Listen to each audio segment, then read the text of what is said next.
네, 안녕하세요. 오늘은 3월 17일 월요일이고요. 벌써 3월 중순이 너무 지났네요. 네, 오늘은 8장, 사도행전 8장 읽겠습니다. 사울은 스데반이 죽임당한 것을 마땅하게 여겼다. 교회가 박해를 받다. 그날에 예루살렘 교회가 크게 박해받기 시작하여 사울들 이외에는 모두 유대 지방과 사마리아 지방으로 흩어졌다. 경건한 사람들이 스데반을 장사하고 그를 생각하여 몹시 통곡하였다.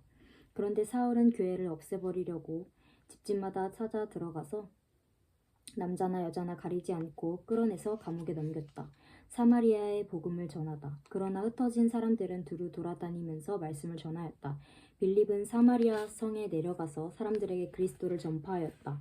무리는 빌립의 말을 듣기도 하고 그가 하는 기적을 보기도 하는 가운데서 한 마음으로 빌립이 하는 말을 쫓았다. 그것은 귀신 들린 많은 사람들에게서 악한 귀신들이 큰 소리를 지르면서 나갔고 많은 중풍병 환자와 지체장애인들이 고침을 받았기 때문이다. 그래서 그 성읍에는 큰 기쁨이 넘쳤다. 그 성읍에 시몬이라는 사람이 있었는데 그는 마술을 부려서 사마리아 사람들을 놀라게 하며 스스로 큰 인물인 채 하는 사람이었다. 그래서 낮은 사람으로부터 높은 사람에 이르기까지 모두 이 사람이야말로 큰 능력자로 알려진 하나님의 능력이다 하고 말하면서 그를 따랐다. 사람들이 그를 따른 것은 오랫동안 그가 마술로 그들을 놀라게 하였기 때문이다. 그런데 빌립이 하나님 나라와 예수 그리스도의 이름을 알리는 복음을 전하니 남자나 여자나 다 그의 말을 믿고 세례를 받았다.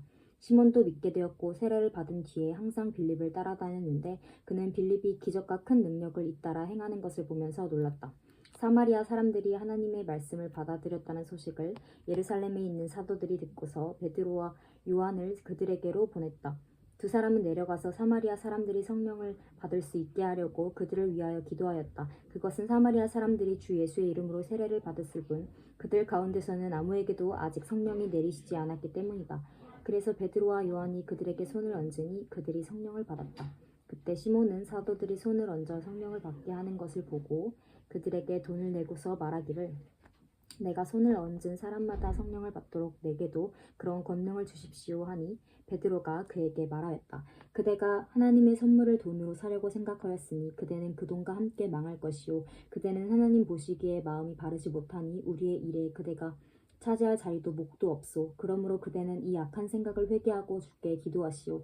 그러면 행여나 그대가 마음속에 품은 나쁜 생각을 용서받을 수 있을지도 모르오. 내가 보니 그대는 악의가 가득하여 불의에 얽매여 있소. 시몬이 대답하였다. 여러분들이 한 말이 조금도 내게 미치지 않도록 나를 위해서 주께 기도해 주십시오. 이렇게 베드로와 요한은 주님의 말씀을 증언하여 말한 뒤에 예루살렘으로 들어가는 길에 사마리아 사람의 여러 마을에 복음을 전하였다. 빌립과 에티오피아 내시. 그런데 주의 천사가 빌립에게 말하였다. 일어나서 남쪽으로 나아가서 예루살렘으로부터 가사로 내려가는 길로 가거라. 그 길은 광야 길이다. 빌립은 일어나서 가다가 마침 에티오피아 사람 하나를 만났다. 그는 에티오피아 여왕 간다게의 고관으로 그 여왕의 모든 재정을 관리하는 사람인데 내시였다. 그는 예배드리러 예루살렘에 왔다가 돌아가는 길에 마차에 앉아서 예언자 이사야의 글을 읽고 있었다. 성령이 빌립에게 가서 마차에 바싹 다가서거라 하고 말씀하시니 빌립이 달려가서 그 사람이 예언자 이사야의 글을 읽는 것을 듣고 지금 읽으시는 것을 이해하십니까? 하고 물었다. 그가 대답하기를 나를 지도해주는 사람이 없으니 내가 어떻게 깨달을 수 있겠습니까? 하고 올라와서 자기 곁에 앉기를 빌립에게 청하였다. 그가 읽던 성경 구절이 이것이었다. 양이 도살장으로 끌려가는 것과 같이 새끼 양이 털 깎는 사람 앞에서 잠잠한 것과 같이 그는 입을 열지 않았다. 그는 굴욕을 당하면서 공평한 재판을 박탈당하였다. 그의 생명이 땅에서 빼앗김을 당했으니 누가 그의 세대를 이야기하랴? 내시가 빌립에게 말하였다. 예언자가 여기에서 말한 것을 누구를 두고 한 말입니까? 자기를 두고 한 말입니까? 아니면 다른 사람을 두고 한 말입니까?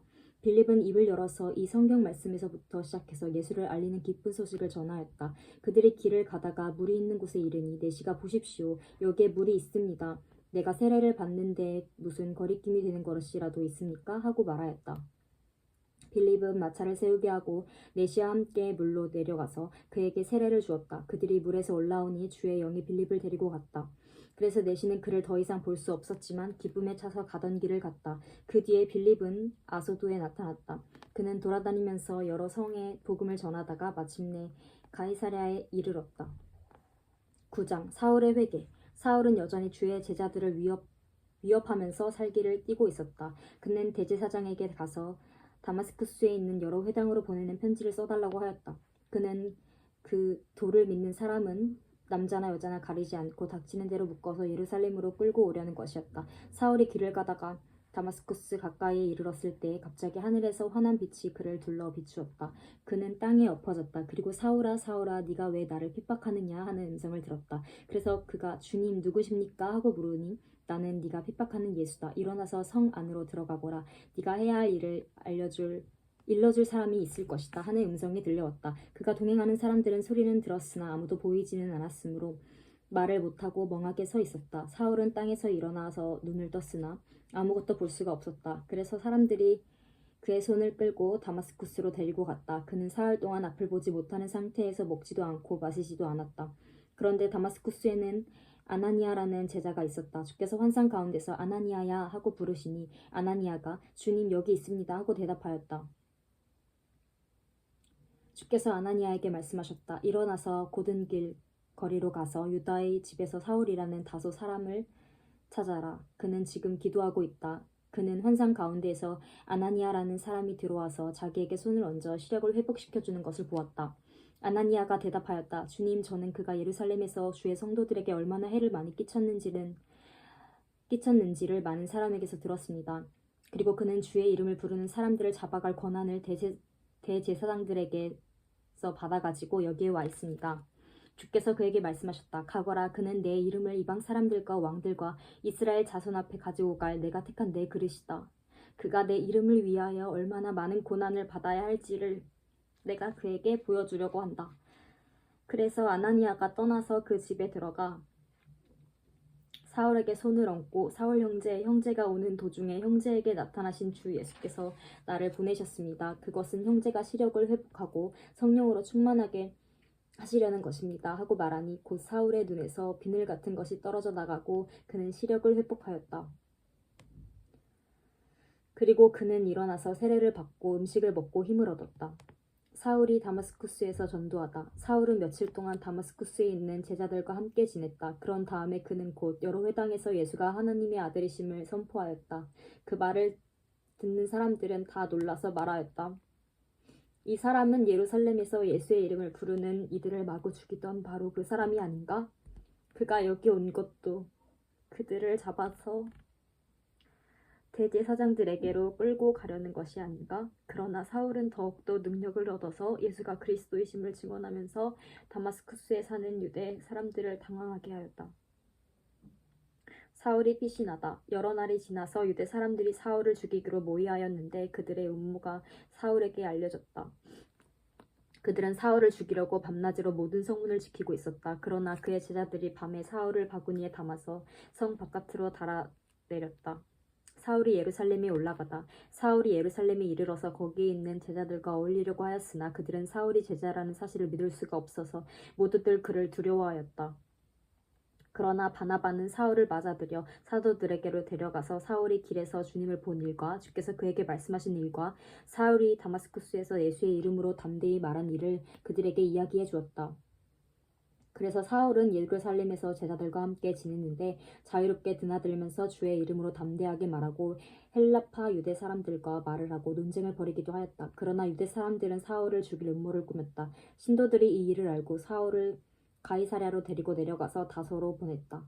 그러는 동안 유대와 갈릴리와 사마리아 온 지방에 들어선 교회는 안정이 되어 터전을 튼튼히 잡았고 주님을 두려워하는 마음과 성령의 위로로 정진해서 그 수가 점점 늘어갔다. 베드로가 중풍병 환자를 고치다. 베드로는 모든 지방을 두루 다니다가 룻다에 내려가서 거기에 사는 신도들도 방문하였다. 거기에서 그는 8년 동안이나 중풍병으로 자리에 누워있는 애니야라는 사람을 만났다. 베드로가 그에게 애니야, 예수 그리스도께서 그들을 고쳐주십니다. 일어나서 자리를 정돈하시오 하고 말하니 그는 곧 일어났다.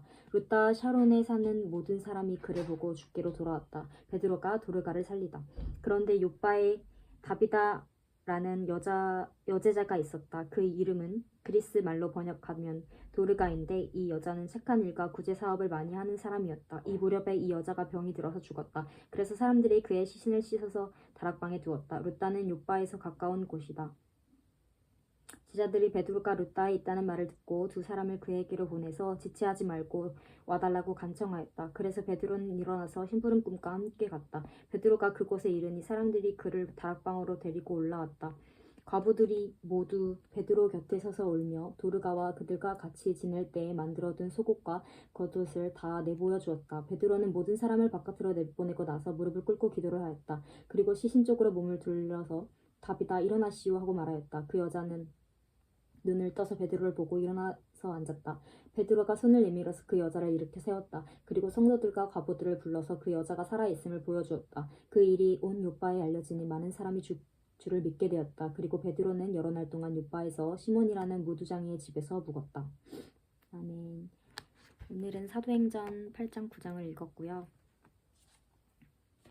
사울이 바울이 되는 그 과정에 있는 것 같은데 바울 선생님 정말 멋있는 분이라고 생각했는데요.